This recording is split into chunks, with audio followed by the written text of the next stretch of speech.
The Boy in the Striped Pyjamas by John Boyne. Read for you by Brandon Rees-Taylor on the Jesse Millette YouTube channel. Chapter 1. Bruno Makes a Discovery. One afternoon, when Bruno came home from school, he was surprised to find Maria, the family's maid, who always kept her head bowed and never looked up from the carpet, standing in his bedroom, pulling all his belongings out of the wardrobe and packing them in 4 large wooden crates, even the things he'd hidden at the back that belonged to him and were nobody else's business. "What are you doing?" he asked, in as politest tone as he could muster, for although he wasn't happy to come home and find someone going through his possessions, his mother had always told him that he was to treat Maria respectfully and not just imitate the way father spoke to her. "You take your hands off my things." Maria shook her head and pointed towards the staircase behind him, where Bruno's mother had just appeared. She was a tall woman with long red hair that she bundled into a sort of net behind her head, and she was twisting her hands together nervously, as if there was something she didn't want to have to say, or something she didn't want to have to believe. "Mother," said Bruno, marching towards her, "what's going on? Why is Maria going through my things?" "She's packing them," explained Mother.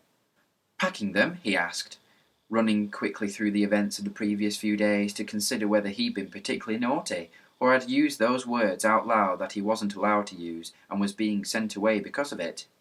He couldn't think of anything, though. In fact, over the last few days he had behaved in a perfectly decent manner to everyone, and couldn't remember causing any chaos at all. "Why?" he asked then. "What have I done?" Mother had walked into her own bedroom by then, but Lars, the butler, was in there, packing her things too. She sighed and threw her hands in the air in frustration before marching back to the staircase, followed by Bruno, who wasn't going to let the matter drop without an explanation. "Mother," he insisted, "what's going on? Are we moving?" "Come downstairs with me," said Mother, leading the way towards the large dining room where the Fury had been to dinner the week before. "We'll talk down there." Bruno ran downstairs and even passed her out on the staircase so that he was waiting in the dining room when she arrived. He looked at her without saying anything for a moment and thought to himself that she couldn't have applied her makeup correctly that morning because the rims of her eyes were more red than usual, like his own after he'd been causing chaos and got in trouble and ended up crying. "Now, you don't have to worry, Bruno," said Mother, sitting down in the chair where the beautiful blonde woman who had come to dinner with the Fury had sat and waved at him when Father closed the doors. "In fact, if anything, it's going to be a great adventure." "What is?" he asked. "Am I being sent away?" "No, not just you," she said, looking as if she might smile for a moment, but thinking better of it. "We all are. Your father and I, Gretel and you, all 4 of us." Bruno thought about this and frowned. He wasn't particularly bothered if Gretel was being sent away because she was a hopeless case and caused nothing but trouble for him, but it seemed a little unfair that they all had to go with her. "But where?" he asked. "Where are we going exactly? Why can't we stay here?" "Your father's job," explained Mother. "You know how important it is, don't you?" "Yes, of course," said Bruno, nodding his head, because there were always so many visitors to the house, men in fantastic uniforms, women with typewriters that he had to keep his mucky hands off, and they were always very polite to Father and told each other that he was a man to watch and that the Fury had big things in mind for him. "Well, sometimes when someone is very important," continued Mother, "the man who employs him asks him to go somewhere else because there's a very special job that needs doing there." "What kind of job?" asked Bruno, because if he was honest with himself, which he always tried to be, he wasn't entirely sure what job Father did. In school they had talked about their fathers one day, and Carl had said that his father was a greengrocer, which Bruno knew to be true because he ran the greengrocer's shop in the centre of town. And Daniel had said that his father was a teacher, which Bruno knew to be true because he taught the big boys, who it was always wise to steer clear of.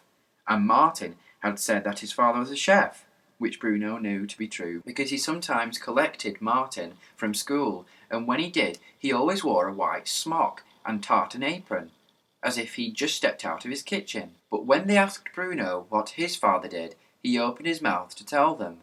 then realised that he didn't know himself. All he could say was that his father was a man to watch, and that the Fury had big things in mind for him. Oh, and that he had a fantastic uniform too. "It's a very important job," said Mother, hesitating for a moment. "A job that needs a very special man to do it. You can understand that, can't you?" "And we all have to go too?" asked Bruno.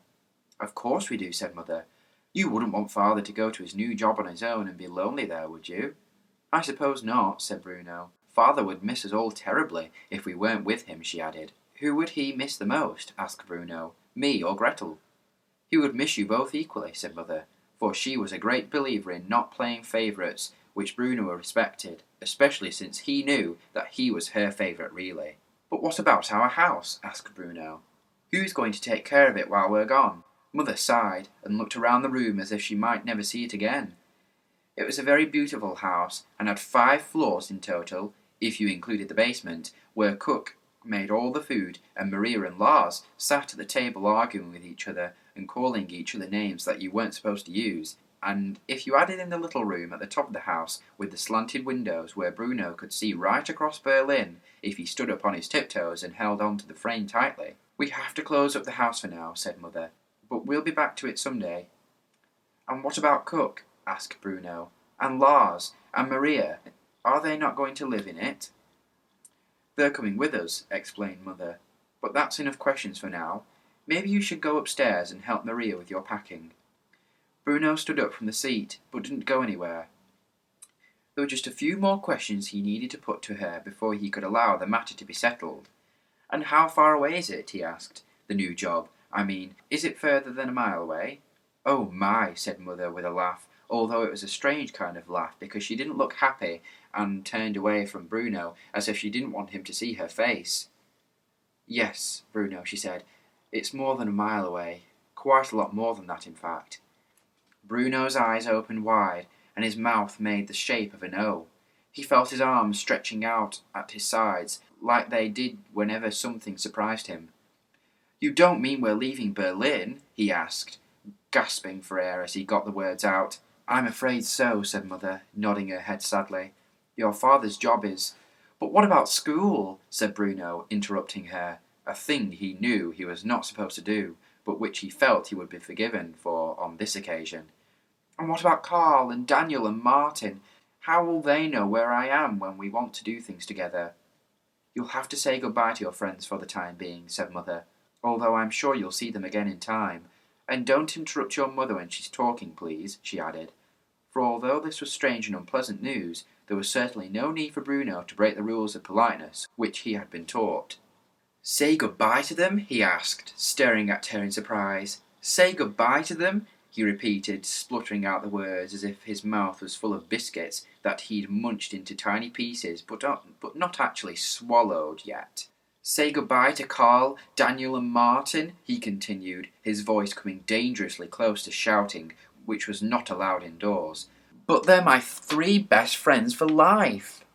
"Oh, you'll make other friends," said Mother, waving her hand in the air dismissively, as if the making of a boy's 3 best friends for life was an easy thing.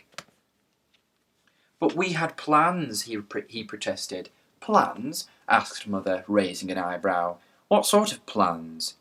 "Well, that would be telling," said Bruno, who could not reveal the exact nature of the plans, which included causing lots of chaos, especially in a few weeks' time when school finished for the summer holidays, and they didn't have to spend all their time just making plans, but could actually put them into effect instead.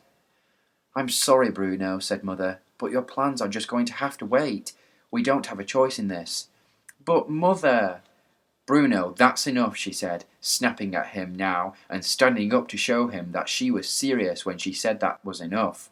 "Honestly, only last week you were complaining about how much things have changed here recently." "Well, I don't like the way we have to turn all the lights off at night now," he admitted. "Everyone has to do that," said Mother.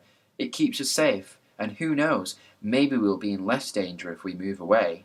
Now, I need you to go upstairs and help Maria with your packing. We don't have as much time to prepare as I would have liked, thanks to some people." Bruno nodded and walked away sadly, knowing that "some people" was a grown-up's word for father, and one that he wasn't supposed to use himself. He made his way up the stairs slowly, holding on to the banister with one hand, and wondered whether the new house in the new place where the new job was would have as fine a banister to slide down as this one did. For the banister in this house stretched from the very top floor just outside the little room, where if he stood on his tiptoes and held onto the frame of the window tightly, he could see right across Berlin, to the ground floor, just in front of the two enormous oak doors. And Bruno liked nothing better to get on board the banister at the top level and slide his way through the house, making whooshing sounds as he went. Down from the top floor to the next, where Mother and Father's room was, and the large bathroom, and where he wasn't supposed to be in any case. Down to the next floor, where his own room was, and Gretel's room too, and the smaller bathroom which he was supposed to use more often than he really did. Down to the ground floor, where you fell off the end of the banister and had to land flat on your 2 feet, or it was 5 points against you and you had to start all over again. The banister was the best thing about this house. That and the fact that grandfather and grandmother lived so nearby. And when he thought about that, it made him wonder whether they would be coming to the new job too, and he presumed that they were, because they could hardly be left behind. No one needed Gretel much because she was a hopeless case. It would be a lot easier if she stayed to look after the house, but grandfather and grandmother? Well, that was an entirely different matter. Bruno went up the stairs slowly towards his room, but before going inside, he looked back down towards the ground floor and saw Mother entering Father's office, which faced the dining room, and was out of bounds at all times and no exceptions, and he heard her speaking loudly to him until Father spoke louder than Mother could, and that put a stop to their conversation. Then the door of the office closed, and Bruno couldn't hear any more, so he thought it would be a good idea if he went back to his room and took over the packing from Maria, because otherwise she might pull all his belongings out of the wardrobe with any care or consideration, even the things he'd hidden at the back that belonged to him and were nobody else's business.